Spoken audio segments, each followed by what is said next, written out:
नमस्कार, पंडित ज्ञान चैनल में आपका स्वागत है। दोस्तों, मेरे चैनल को ज्यादा से ज्यादा सब्सक्राइब करें, लाइक करें एंड शेयर करें, क्योंकि हम आपके सामने कुछ ऐसे वीडियोस, कुछ ऐसी जानकारी लेकर आते हैं जो आपके लिए जानना बेहद इम्पोर्टेंट और आपके लिए लाभदायक साबित होते हैं। तो चलिए दोस्तों, आइए आज की वीडियो में देखते हैं क्या है खास। ईंटों के शहर में आज बहुत ही याद आया अपना घर। गन्ने के रस के उबाल से फैलती है हर तरफ सौंधी सौंधी वो गुड़ की महक, कूटे जाते हुए तिल का वह संगीत, साथ देते बेसुरे कंठों का वो सुरीला गीत, गंगा स्नान और खिचड़ी का वह स्वाद, रंगीन पतंगों से भरा आकाश, जोश भरी वो काटा की गूंज, सर्दियों को अलविदा कहने की धुन। देखो सूरज मकर राशि में दाखिल होकर दे रहा है मकर संक्रांति को दस्तक। जब सूर्य किसी भी राशि में भ्रमण करते हैं तो संक्रांति कहलाते हैं। संक्रांति यानी संक्रमण, और सूर्य के संक्रमण से मन की शुद्धि के लिए मकर संक्रांति को ढेरों उपाय किए जाते हैं। श्रद्धालु जन संगम तट पर तिल के तेल का दीपक जलाते स्नान करते हैं, सूर्य पूजन करते हैं। और सूर्य जब मकर राशि में जाता है तो मकर संक्रांति होता है। जी हाँ दोस्तों, वैसे तो पिता पुत्र की दुश्मनी होती है, लेकिन मकर संक्रांति के दिन सूर्य अपने पुत्र शनि के घर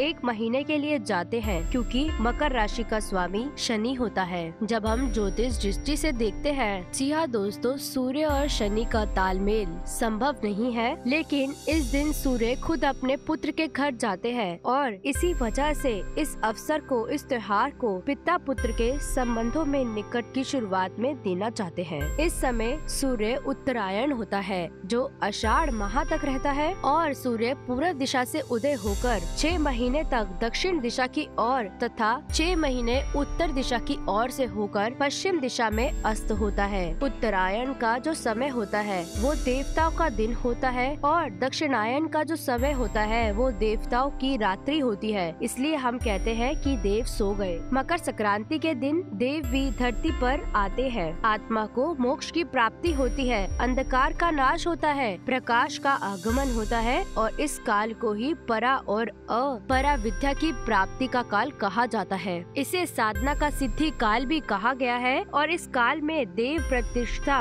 यज्ञ के कर्म आदि जो भी पुनीत कार्य है वो किए जाते हैं। सूर्य आराधना, स्नान दान का पर्व मकर संक्रांति इस बार 15 जनवरी को मनाया जा रहा है। इस बार मकर संक्रांति की खास बात यह है कि 4 संयोग भी बन रहे हैं। 14 जनवरी को देव की नक्षत्र में मकर संक्रांति का पर्व मनाया जाएगा। दूसरी और 15 जनवरी को सुबह से ही अमृत सिद्धि, सर्वार्थ, मंगलाश्विनी और राज प्रदयोग का संयोग बन रहा है, जो भी सभी मनुष्य को माला माल करने वाला है। मैं बताऊंगी कौन कौन सी राशि पर क्या क्या इफेक्ट करेगा। दरअसल मकर संक्रांति 14 और 15 जनवरी को मध्य रात्रि 2 बजे के बाद ही होगी, इसलिए इसे विशेष पुण्य काल 15 जनवरी को सूर्य उदय से रहेगा। 14 जनवरी को शाम 7:51 तक मकर राशि सूर्य प्रवेश करेंगे, और उदय कालीन तिथि 15 जनवरी को सुबह मकर राशि में होंगे। इसलिए मकर संक्रांति का पर्व उदय तिथि के अनुसार बनाया जाएगा। जो पुण्य काल का स्नान होगा वो 14 जनवरी को आधी रात 2:20 से 15 जनवरी को प्रातः काल 6:20 तक रहेगा। 15 जनवरी को जो संक्रांति के तहत पुण्य काल होगा वो सुबह 7:15 से दोपहर को 12:30 बजे तक रहेगा।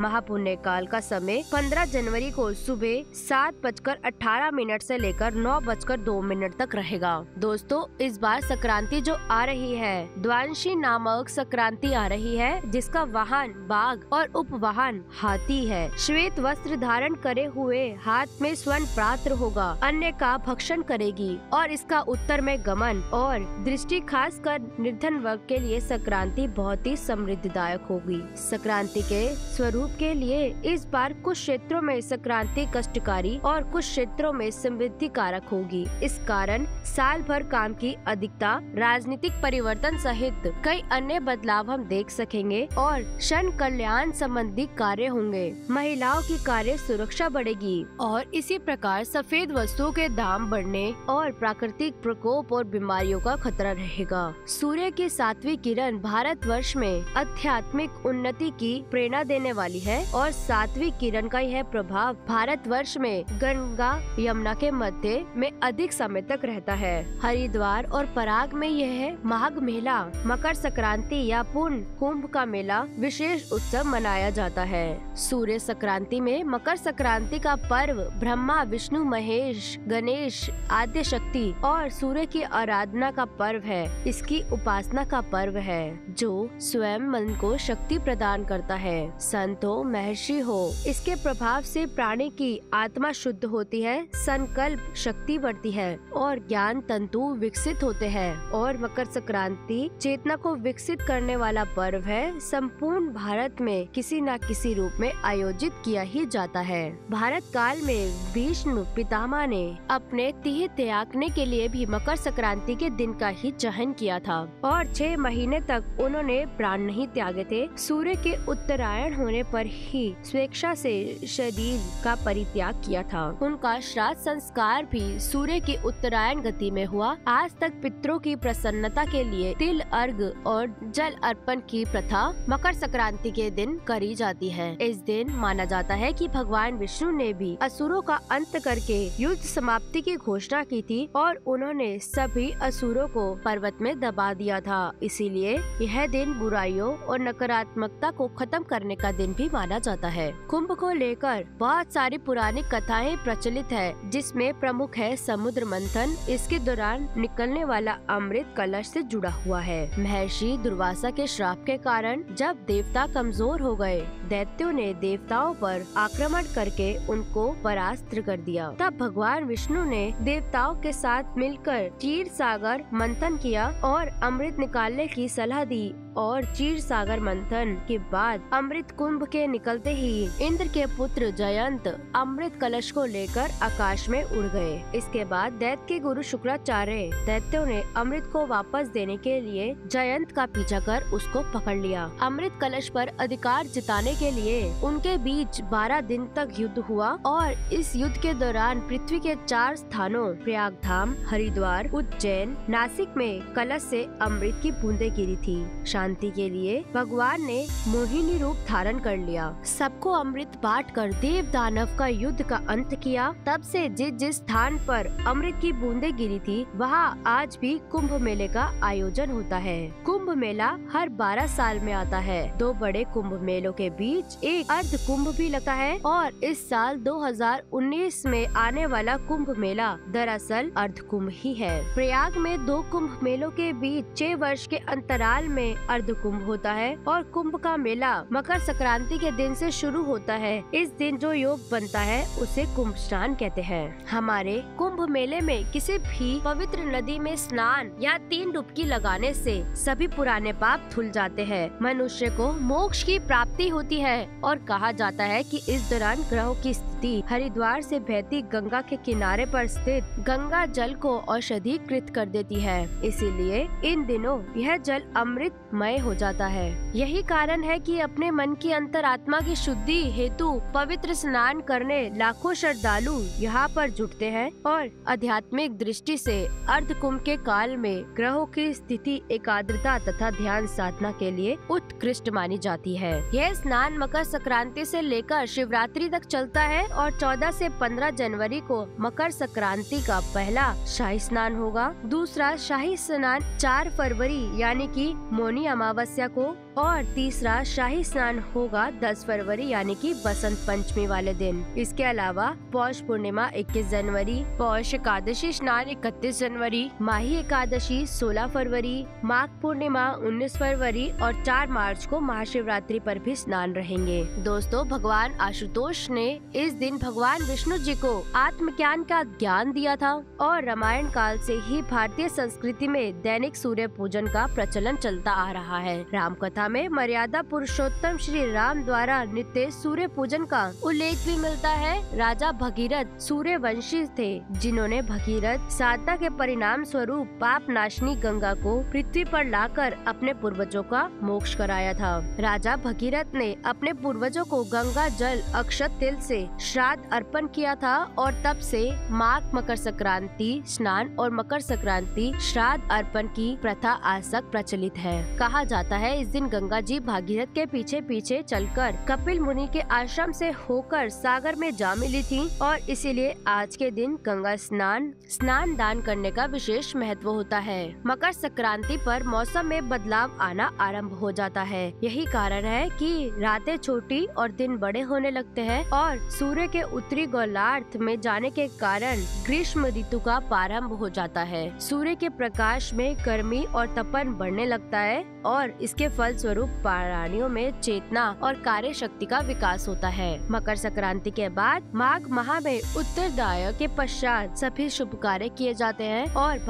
उत्तर भारत में मकर संक्रांति के नाम से, गुजरात में उत्तरायण के नाम से, पंजाब में लोही के नाम से, उत्तराखंड में उत्तरायण के नाम से, केरल में पोंगल, गढ़वाल में खिचड़ी संक्रांति के नाम से मनाया जाता है। मकर संक्रांति के शुभ समय पर हरिद्वार, काशी आदि तीर्थ स्थलों पर स्नान का विशेष महत्व है और सूर्य देव की पूजा उपासना की जाती है। इस समय किए गए दान का फल बहुत अच्छा मिलता है। आपको मकर संक्रांति में कुछ काम है जो करना शुभ माना गया है, वही कुछ कार्य है जो वर्जित बताए जाते हैं। कुछ लोग सुबह उठते ही चाय और स्नैक्स खाना शुरू कर देते हैं, लेकिन शुभ दिन इस दिन आपको नहीं करना है। इस दिन बिना स्नान किए आपको भोजन का सेवन नहीं करना चाहिए अगर आपकी तबीयत खराब नहीं है तो। मान्यता ऐसी है कि इस दिन गंगा या कोई भी जाकर स्नान करे। अगर वो नहीं पॉसिबल तो कम से कम घर पर अवश्य स्नान करें और प्रातःकाल उपटन आदि लगाकर जल से आपको स्नान करना चाहिए। बाल्टी में थोड़ा सा तीर्थों का जल मिलाएं और उससे स्नान करें। तीर्थ का जल नहीं है तो दूध दही मिलाकर स्नान करें और तीर्थ स्थान या पवित्र नदियों में स्नान करने का सबसे अच्छा महत्व बताया गया है। स्नान के बाद नित्य कर्म और अपने आराध्य देव की आपको आराधना करनी चाहिए। सूर्य देव की पूजा करनी चाहिए। सूर्य पूजा करते समय लाल रंग के फूलों से सूर्य देवता की पूजा करनी चाहिए। अर्घ दे उनको और ध्यान रखे कि आप गाय को गेहूं गुड़ खिलाने से, ब्राह्मण को दान देने से स्नान के बाद यह बहुत लाभकारी माना गया है। बेला का फूल है, ये भी आप किसी भी दिन चढ़ा सकते हैं, लेकिन गुंजा हुआ, धतूरा हुआ, तगर हुआ, यह फूल सूर्य देव को अर्पित नहीं किए जाते हैं। दोस्तों, विष्णु धर्म सूत्र में कहा गया है कि पितरों की आत्मा की शांति के लिए और स्वास्थ्य वर्धन के लिए, सर्व कल्याण के लिए तिल के 6 प्रयोग पुण्यदायक और फलदायी होते हैं। इस दिन आपको तिल का सेवन करना चाहिए, साथ ही साथ दान करना चाहिए। तिल का उपटन लगा करके स्नान करना चाहिए। तिल के तेल की मालिश कर स्नान करना चाहिए। तिल मिश्रित जल का स्नान करना चाहिए